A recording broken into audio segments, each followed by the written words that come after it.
Premier vol dans l'espace effectué par des humains sans aucun astronaute professionnel à bord. Ils sont partis hier pour 3 jours en orbite autour de la Terre. Principal objectif, montrer que l'espace s'ouvre enfin à n'importe qui.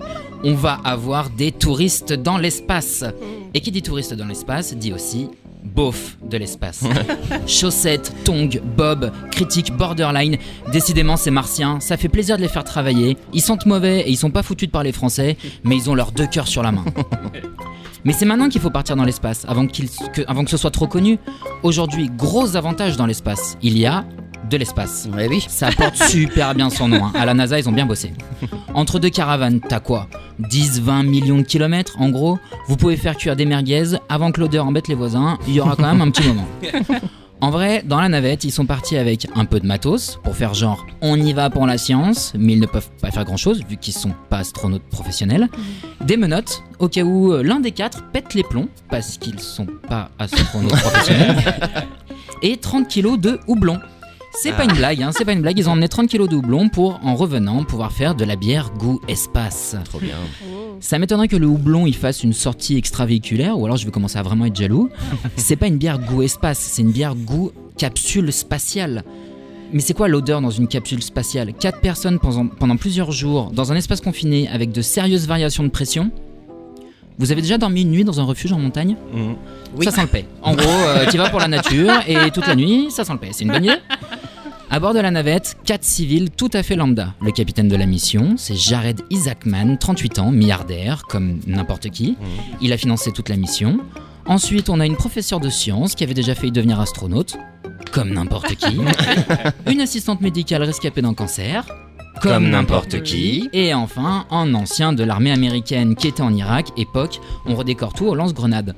Comme n'importe qui. Exactement. Non mais sans déconner, on dirait un remake du film Iron Man, les 4 fantastiques dans l'espace. En plus la com, elle est parfaite.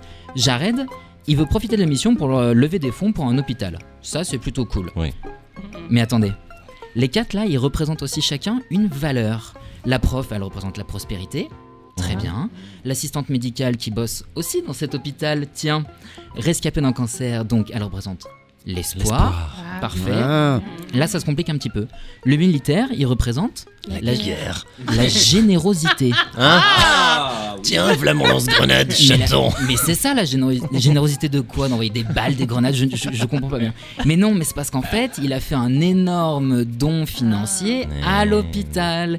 Et oui, et le capitaine, il le reconnaît, c'est en partie pour ça qu'il l'a sélectionné. Ces touristes lambda, tellement généreux. Tellement lambda. Et le capitaine, il représente le fait de dilapider des dizaines de millions tout en surpolluant la planète au lieu... Non, pardon. Le leadership, il représente le leadership. C'est comme ça qu'on dit, c'est comme ça qu'on dit en vrai. Est-ce que vous seriez parti dans l'espace ? Moi j'adorerais. Ouais, mais dès que je plonge dans une piscine, au bout d'un mètre, j'ai l'oreille qui éclate, donc dans l'espace, ce sera pas bien. D'accord, c'est l'inverse du coup, peut-être que non, peut-être que j'ai aucune idée. j'imploserais, vous voulez dire ? Alors ce serait quoi la valeur pour vous ? Moi ce serait, je sais pas, la résilience permanente. On va tous mourir. Non, ça va. Non, on va tous crever. En fait, ça peut aller. Ah non, c'est affreux. Et vous, Fabrice ? Moi, ça m'intéresse pas trop. Je trouve que c'est de la connerie. Non, mais c'est vrai, on a déjà d'autres trucs à faire que d'aller polluer l'espace. Complètement. Moi, je préfère une bonne vieille Renault Espace. Oh non. Bah oui. J'adore ces voitures. Et vous, Aude ? Ça pollue un peu moins. Une Renault Espace électrique, Johan. Aller dans l'espace, ça m'angoisse parce que certes, il y a beaucoup d'espace et tout est ouvert autour, mais ils sont tous cloîtrés dans des toutes petites capsules où il n'y a absolument aucun espace et il y a des fils qui partout. Et sûr, moi, par accident, je ferais tomber des trucs et on mourrait tous. Ça se terminerait. Et je représente la joie de vivre, du coup. Ok. J'ai vu qu'ils avaient un petit espace pour faire caca et hop, ça part dans le... Et il y a un petit rideau. Un aspirateur. Oui, un petit rideau. Ouais. Et hop, météorite. Ouais, ça va générer un truc énorme. Et vous, Pierre ? Moi, je crois beaucoup à l'espoir de revenir très très très très vite parce que ce qui me concerne, j'ai peur sur un escabeau. Ah bah voilà. Ah oui. Donc l'espace, trop. moyen. Déjà l'avion, c'est compliqué. Mais je vais dire que c'est parce que je suis écolo. Oui, c'est mieux. Et vous, Audric, ce serait quoi ?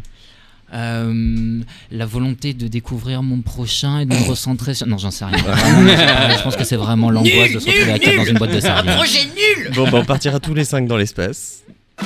Vivre FM, 16h-17h, c'est meilleur à plusieurs.